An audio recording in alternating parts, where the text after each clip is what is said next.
Baisse de prix successive, record des ventes dans la catégorie des SUV électriques, mais aussi thermiques. Et après les versions grande autonomie et performance, voici la Tesla Model Y Propulsion, la moins chère de la gamme. C'est sûr que celle-ci, elle va faire mal, vous allez comprendre pourquoi. Mais est-ce que pour autant, c'est un vrai bon plan ou est-ce qu'il faudra passer votre chemin? Vous allez voir que tout n'est pas inscrit dans le marbre. Et je vais répondre à cette question en fin de vidéo. Restez bien jusqu'au bout, les amis. Sur YouTube, c'est chaque vendredi à 17 h, je diffuse un essai détaillé. Donc abonnez-vous, activez la cloche de notification sur YouTube et abonnez-vous à mes comptes Instagram et TikTok. Je diffuse que du contenu exclusif. Si vous aimez les bons plans, cette vidéo, elle est faite pour vous.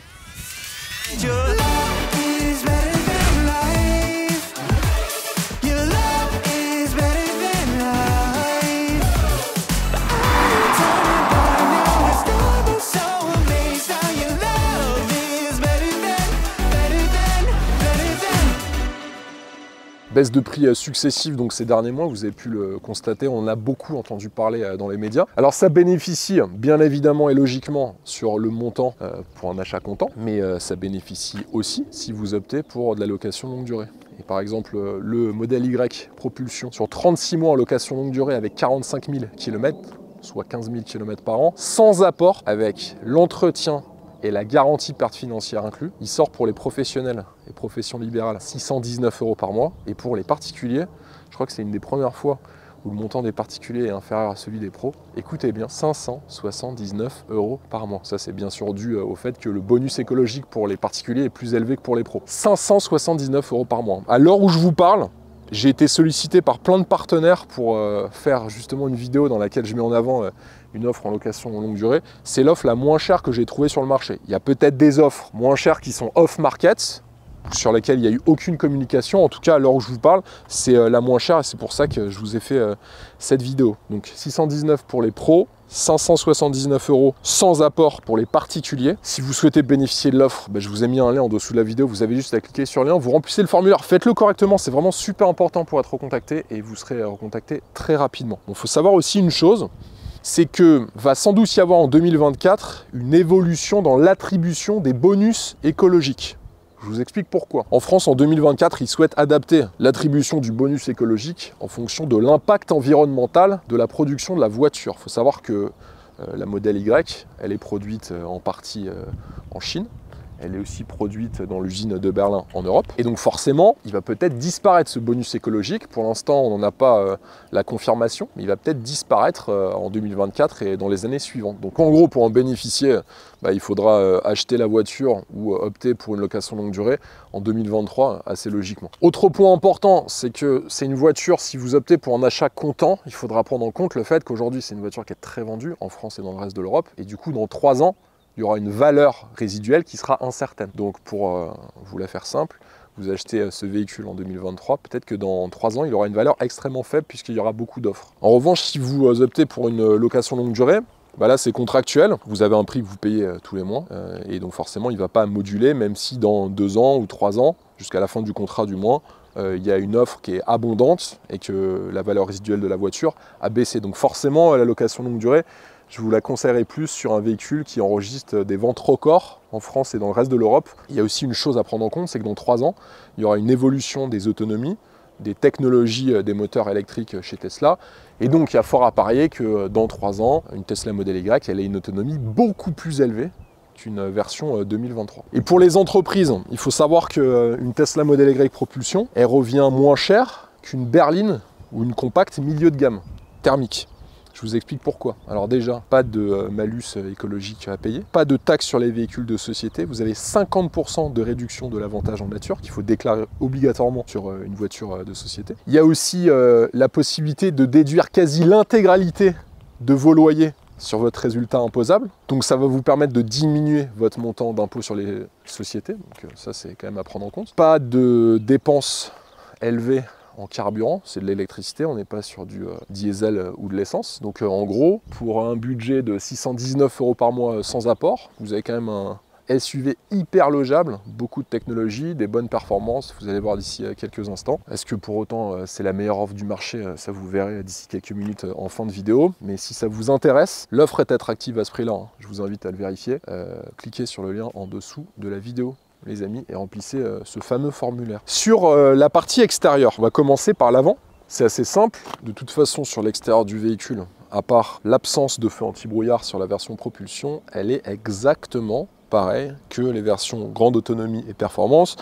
À la différence près que sur l'arrière, vous n'avez plus le badge Dual Motor. Je vais y revenir d'ici quelques instants, puisque la propulsion n'a qu'un seul moteur situé à l'arrière. Sur les statistiques de vente, sur le premier trimestre 2023, c'est la voiture la plus vendue en Europe, 71 683 unités vendues. Pour info, une Dacia Sandero, c'est la deuxième, c'est 60 202 véhicules vendus en Europe sur le premier trimestre 2023. Donc en fait, elle met une claque à la voiture la moins chère du marché, la Dacia Sandero. C'est vous dire le succès de la Tesla à modèle Y. En France, sur le premier trimestre, c'est la 9e voiture la plus vendue, et juste sur le mois de mars 2023, c'est la 4e la plus vendue. Sachant que la version propulsion a commencé à arriver sur le marché ces derniers mois, donc il y a fort à parier que sur les mois restants sur l'exercice 2023, elle prenne sans doute, ou elle a de fortes chances de prendre le podium, voire peut-être la première place en France, en plus de sa première place en Europe. Donc peut-être gros carton en perspective. Sur les jantes 19 pouces, alors là on est sur des enjoliveurs, mais il y a des jantes juste derrière, je vais vous montrer comment ça fonctionne. Donc vous pouvez les enlever de cette manière, c'est super simple. Si vous n'aimez pas les enjoliveurs en fait Tesla, vous allez voir les jantes dessous sont assez bien. On a ces jantes là, ça prend vraiment 15 secondes à enlever. Donc 19 pouces, et vous pouvez opter pour 2100 € pour des jantes de 20 pouces, les inductions, avec lesquelles vous allez perdre 25 km d'autonomie, il faut le savoir. Mais elles seront pour le coup un peu plus belles, et elles ressemblent pas mal aux jantes qu'on retrouve sur les versions performance. Encerclement des passages de roues, plus les jupes latérales qui sont en plastique noir. On a une caméra juste ici, sur le pilier A, une sur le pilier B et aussi une sur l'arrière pour utiliser le mode sentinelle, mode qui vous permettra bien sûr de voir ce qui se passe autour de votre voiture via l'application Tesla. Vous pourrez aussi regarder plusieurs heures après les faits qui seront déroulés autour de votre voiture via l'écran d'infodivertissement. Il faut savoir que ce mode, il est en fonction si vous avez à minimum 20% de batterie. C'est assez pas mal d'ailleurs. Vous pouvez être à l'autre bout de la France, si votre véhicule est ici par exemple, vous pouvez voir tout ce qui se passe autour de votre voiture. Rétroviseur électrique, chauffant, rabattable électriquement avec l'obscurcissement automatique. Aussi, autre point à noter, encerclement des fenêtres en noir, vitrage privacy, vous avez les vitres arrière qui sont surteintées ainsi que la lunette arrière. Au niveau des coloris de la carrosserie de série, vous avez le blanc ou le noir, sans surcoût. Ensuite, pour 1600 €, vous avez ce bleu ou sinon le gris. Et pour 2000 €, vous avez le rouge. Et on est toujours sur le même empattement de 2,89 m. Sur la partie arrière, pareil, pas de changement, si ce n'est l'absence de l'inscription Dual Motor, comme sur les grandes autonomies et les versions performance. Il faut savoir qu'il y a plus de 11 000 superchargeurs en Europe Tesla. Bien sûr, vous pouvez aussi bénéficier des autres bornes de recharge. Chez vous, vous pourrez installer une station de recharge, un wall connector pour 500 € seulement, c'est pas très cher. L'ouverture de la trappe, c'est du côté gauche. Autre point à noter, la version propulsion, elle a une capacité de recharge maximum de 170 kW, donc c'est inférieur aux versions grande autonomie et aussi aux versions performance.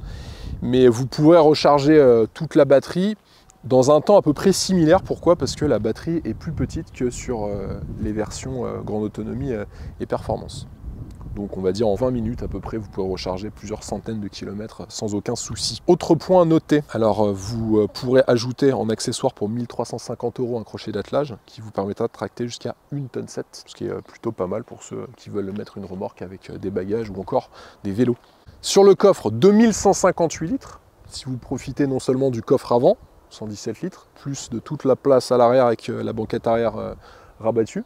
C'est tout simplement dans sa catégorie l'espace le plus élevé qui existe aujourd'hui en 2023. Vous pouvez déverrouiller le coffre avant avec votre application en appuyant juste ici. Et puis aussi vous pourrez ouvrir le haillon et aussi le fermer avec l'application Tesla.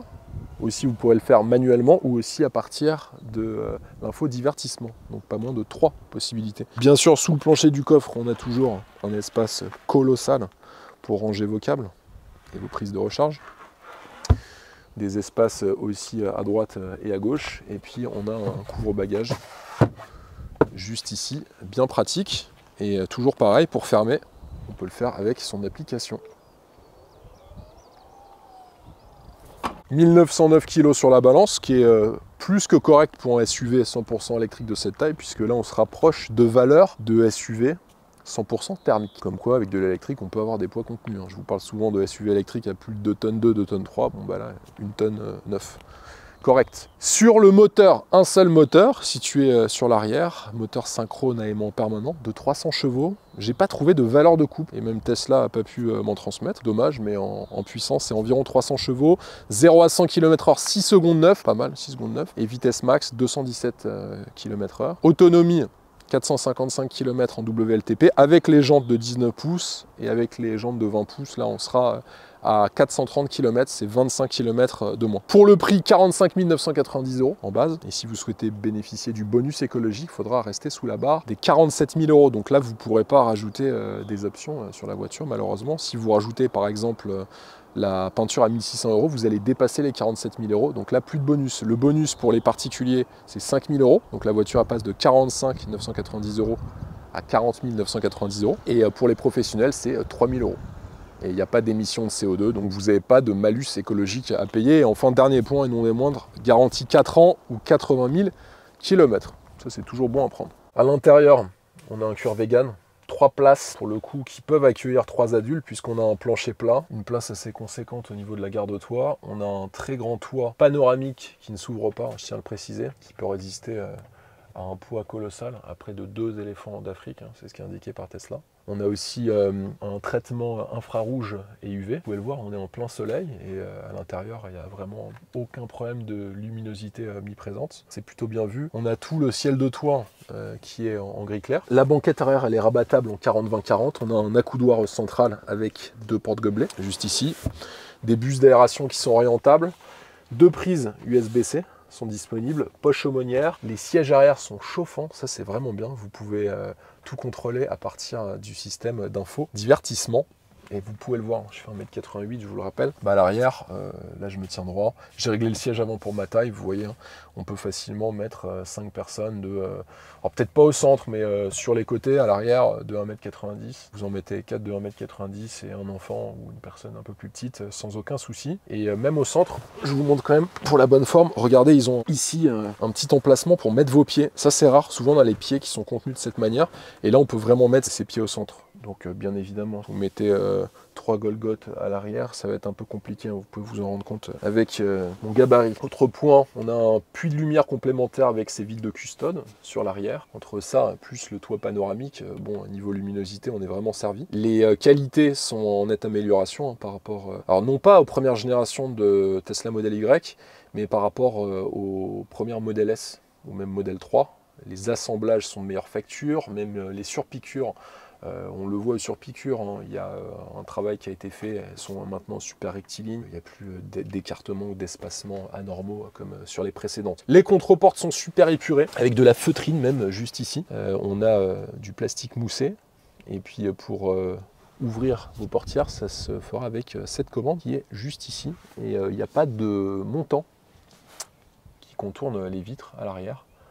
Un peu comme sur beaucoup de coupés de prestige, et ça aussi c'est plutôt pas mal visuellement lorsqu'on ouvre la porte. On a un système audio 13 haut-parleurs de série, avec caisson de basse et 2 amplis, avec un son immersif. Les seuils de porte, ils sont en noir, badgé modèle Y. Les sièges avant sont chauffants, comme je vous l'indiquais, avec l'appui-tête intégré dans le siège, réglable électriquement. Au niveau du maintien, je vous en avais déjà parlé, on est sur un véhicule, c'est valable aussi à l'arrière, qui est sans reproche sur l'assise. Les sièges sont pas trop relevés sur le côté, donc ça c'est agréable. Autant sur une voiture de sport, je vous en parle souvent, c'est bien d'avoir des flancs de siège qui soient très marqués pour vous contenir lorsque vous haussez le rythme. Là on n'en a pas du tout besoin. Et au niveau du dossier, c'est pareil, le dossier est confortable. Seule chose, ça je vous le dis pour la énième fois dans mes essais de Tesla, et je parle d'ailleurs aux designers de Tesla, pensez à faire des appuis-têtes qui ne soient pas trop durs. Alors sur internet, vous pourrez trouver des appuis-têtes en off-market, hyper moelleux, vous savez. Mais c'est vrai que c'est le seul reproche que j'ai en termes de confort. La voiture, en termes de position de conduite, de visibilité lorsque vous êtes à la place du conducteur, il y a peu de choses à dire, voire quasi rien. Et la seule chose, en fait, c'est l'appui-tête qui est extrêmement dur. Alors, c'est valable chez Tesla, mais vous inquiétez pas, il y a beaucoup de marques de prestige chez qui c'est le cas. Vous prenez par exemple une Porsche qui peut coûter 300 ou 400 000 €. L'appui-tête derrière, il est dur comme du béton. Dommage, mais sinon, tout le reste, la voiture est super confortable. Et même des grands gabarits seront agréablement surpris par l'espace qu'ils auront au-dessus de la tête. Pas de volant yoke. On retrouve un bon vieux volant 3 branches, assez épuré, hein, avec toujours les molettes métallisées.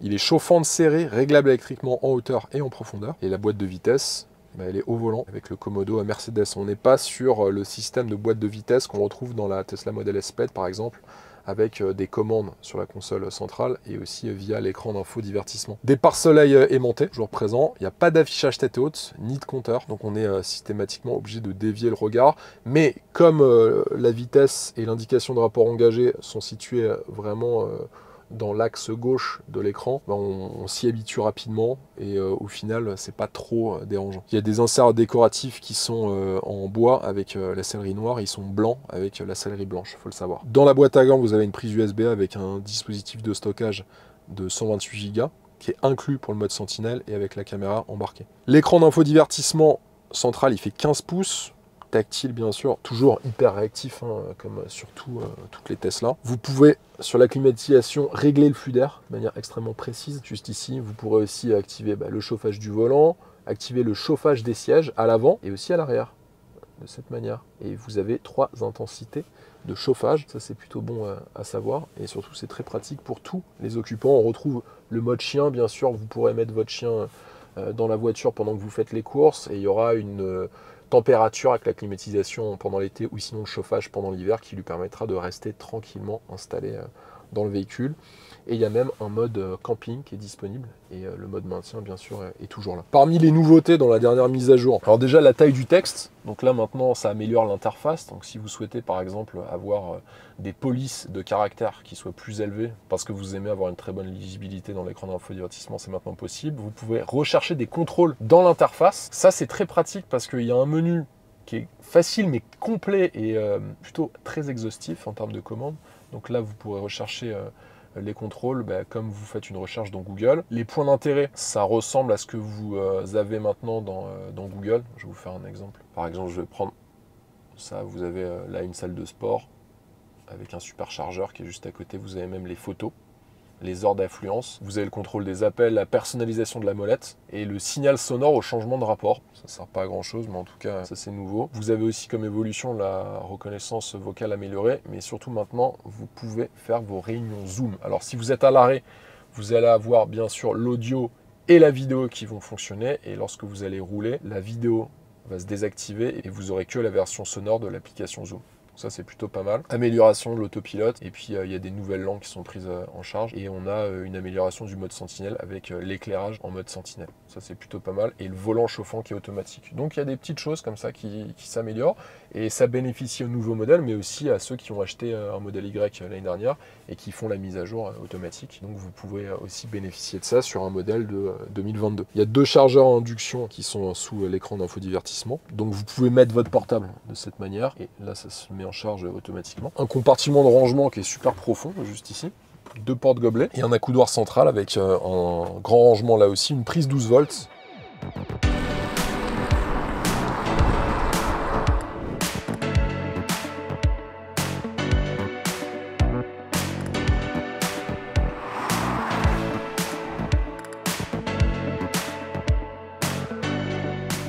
Sur la partie de l'essai routier, je vais enlever mes lunettes de soleil comme ça. Vous pourrez voir mes réactions. Bon, sur les accélérations, je vous préviens tout de suite, on n'est pas sur la version performance. Alors je vais commencer par vous parler de l'autopilote, qui est de série, qui permet à la voiture, grâce à pas moins de 8 caméras, 12 capteurs à ultrasons et un radar frontal, de corriger automatiquement sa trajectoire, de la faire accélérer ou freiner en fonction des piétons qui peuvent se présenter, mais aussi des autres véhicules environnants. Alors c'est un système d'aide à la conduite qu'on retrouve en fait chez beaucoup de ses concurrents. Tesla propose en option, parmi les rares options proposées, l'autopilote amélioré, qui coûte tout de même 3 800 €. Je ne le conseille pas vraiment, selon moi il n'est pas vraiment nécessaire, vous allez voir pourquoi.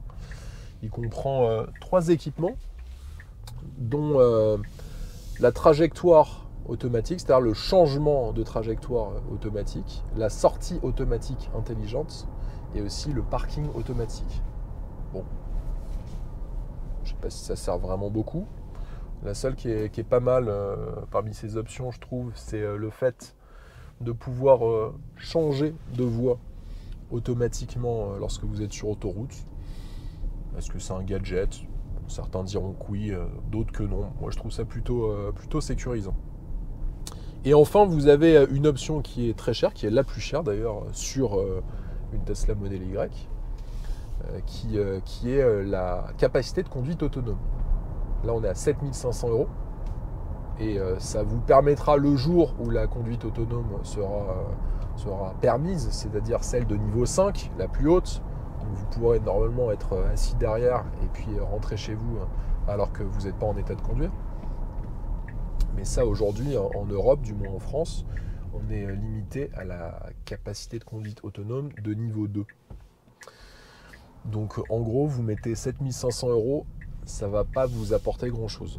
Sachez que sur la capacité de conduite autonome à 7500 € et l'autopilote amélioré à 3800 €, vous pouvez opter pour ces options post-achat. C'est-à-dire, vous achetez votre Tesla Model Y propulsion à 45 990 €, donc vous bénéficiez du bonus écologique, et quelques semaines après, vous pourrez activer ces options.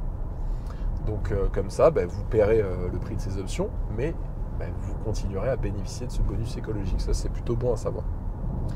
Sur la tenue de route, on est sur une tenue de route qui est vraiment strictement identique à celle de la grande autonomie. Par rapport à la performance a des trains roulants qui sont plus sportifs. Mais on est toujours sur cette excellente répartition des masses grâce à un positionnement des batteries qui est dans le plancher du véhicule. Moi, ce que j'aime assez avec la version propulsion, dès que vous commencez à attaquer des courbes, le fait que ce soit une propulsion, je trouve, ça donne une sorte de mini-impulsion complémentaire au braquage. Et donc, il y a une sensation d'agilité qui est omniprésente, que ce soit à basse vitesse ou à un rythme plus élevé. Et je trouve que cette sensation est assez agréable à la conduite. Chose aussi à noter, la voiture est ultra sécurisante, tant sur le contrôle de trajectoire qui est très sain. La voiture ne survire pas ni ne sous-vire pas de manière exagérée. Elle est vraiment extrêmement saine et on a un très bon contrôle de traction. Même lorsque vous êtes sur des surfaces avec une faible adhérence, la voiture motrice parfaitement et c'est appliquer un contrôle du couple optimum pour vous éviter d'avoir des roues qui patinent et qui vous entraîneraient vers une sortie de route. Donc ça, c'est très sécurisant pour bien sûr ceux qui utilisent ce véhicule avec leur famille notamment. Je vais vous faire une petite accélération.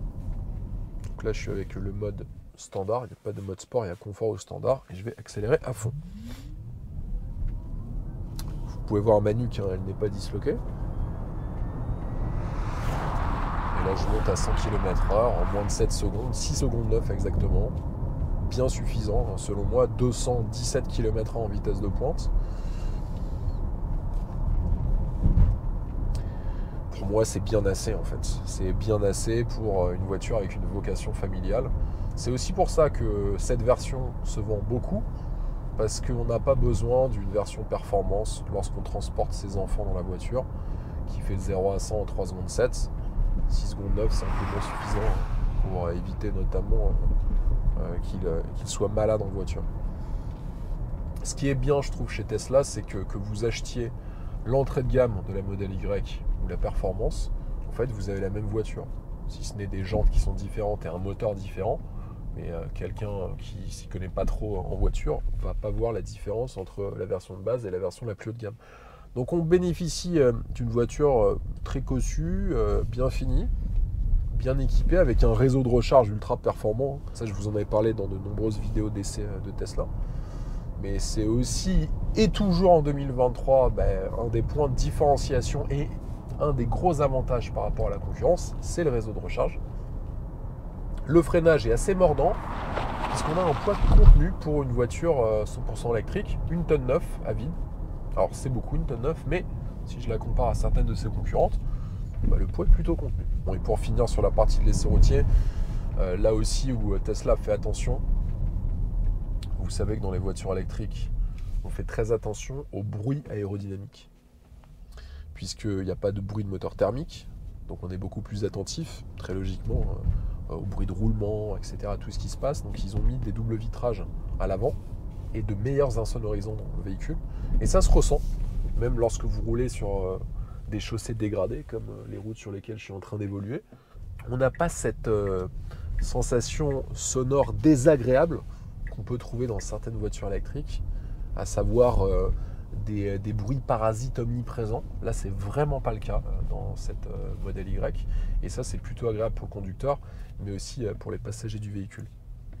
Pour vous résumer la partie de l'essai routier, une voiture sécurisante, des bonnes performances, une bonne insonorisation, un bon réseau de recharge, des bonnes reprises, un freinage qui est plutôt bon grâce à un poids contenu. Elle ne fait pas le sans faute.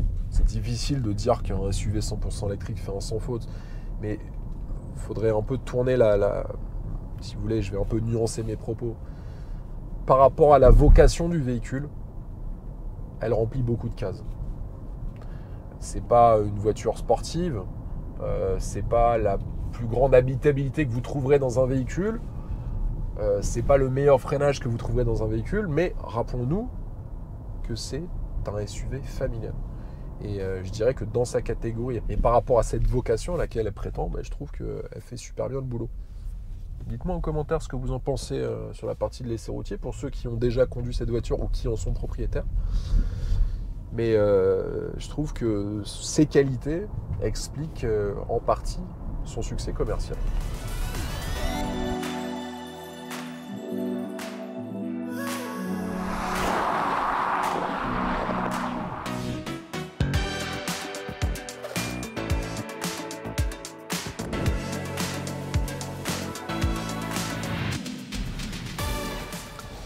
Il faut maintenant conclure l'essai de cette nouvelle Tesla Model Y, propulsion, l'entrée de gamme du SUV premier prix de chez Tesla. Parmi ses défauts, pas d'affichage tête haute, on n'a que l'instrumentation sur l'écran d'infodivertissement, puis il faut vraiment détourner le regard.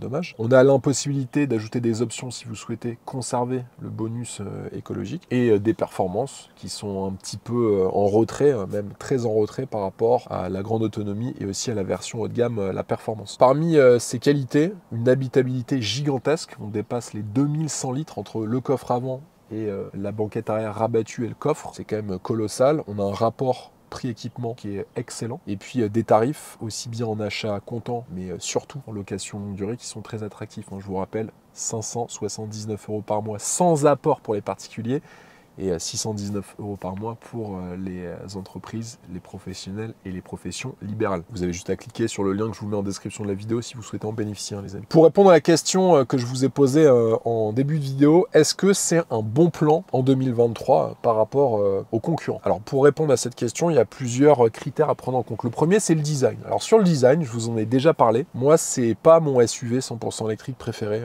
Dommage pour les fans de Tesla. Après, c'est très subjectif. Je préfère le BMW iX1 par exemple, ou encore le Kia EV6, qui ont selon moi des lignes un peu plus acérées, aiguisées et sportives, mais c'est très subjectif et personnel. Sur l'autonomie, 455 km d'autonomie, c'est moins bien que le Volkswagen ID.5 et aussi que le Mercedes EQB. C'est à peu près pareil que l'Audi Q4 e-tron et que le Ford Mustang Mach-E, mais c'est mieux que le Hyundai Ioniq 5, le BMW iX1, et c'est aussi mieux que le Skoda Enyaq coupé. Sur les performances et la puissance moteur c'est 300 chevaux, donc là il est clairement dans le haut de la fourchette par rapport à ses concurrents. Le seul qui fait mieux, c'est le BMW iX1, qui en performance est à peu près pareil. En revanche, tous les autres ont une puissance inférieure, voire très inférieure dans certains cas, par rapport au modèle Y propulsion.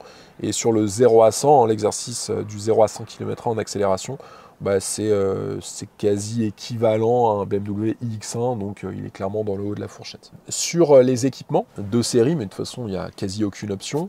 Bon là, à part l'affichage tête haute, peut-être, il y a vraiment tout dans la voiture. Un équipement non seulement pléthorique, mais aussi disruptif, avec le mode Sentinelle, et très moderne, avec l'autopilote, tout ce qui est infodivertissement, donc les jeux, vous avez Netflix, vous avez YouTube, vous avez Google, etc. C'est vraiment hyper moderne et bien fait. C'est à la pointe. Et enfin, dernier point, dernier critère et non des moindres, le prix. 45 990 €. C'est dans sa catégorie un des seuls qui bénéficie encore en 2023 du bonus écologique. Mais si on le prend sans prendre en compte le bonus écologique, c'est le moins cher de tous. Et parmi les plus chers On a le Mercedes EQB qui frôle les 60 000 euros, c'est-à-dire qu'il est quasiment aussi cher qu'une Tesla Model Y Performance, le haut de gamme du Model Y. Donc en termes de prix, si vous voulez, il est en moyenne, si je prends en compte le bonus écologique, entre 10 000 et 20 000 euros moins cher que la concurrence. Donc est-ce que c'est un bon plan? Pour répondre à la question que j'ai posée en début de vidéo, pour moi, c'est un bon plan. Rapport prix-équipement qui est excellent, réseau de recharge Tesla, technologie ultra moderne, habitabilité gigantesque, prix le plus bas du marché, le plus attractif et compétitif du marché en achat comptant, mais aussi c'est le cas en location longue durée. Ça explique peut-être le fait que ce soit la meilleure vente en Europe et ça va continuer et sans doute s'amplifier sur l'exercice 2023, que ce soit en Europe, mais aussi et surtout en France. Donc c'est un bon plan, ça c'est clair. Dites-moi ce que vous en pensez en commentaire, j'aimerais vraiment avoir vos avis sur YouTube. C'est chaque vendredi à 17 h, je diffuse une vidéo, donc abonnez-vous, activez la cloche de notification. Pareil sur mes comptes Instagram et TikTok, je diffuse que du contenu exclusif, donc foncez vous abonner à mes comptes Le Vendeur Automobile. Moi je vous dis à la semaine prochaine, allez ciao.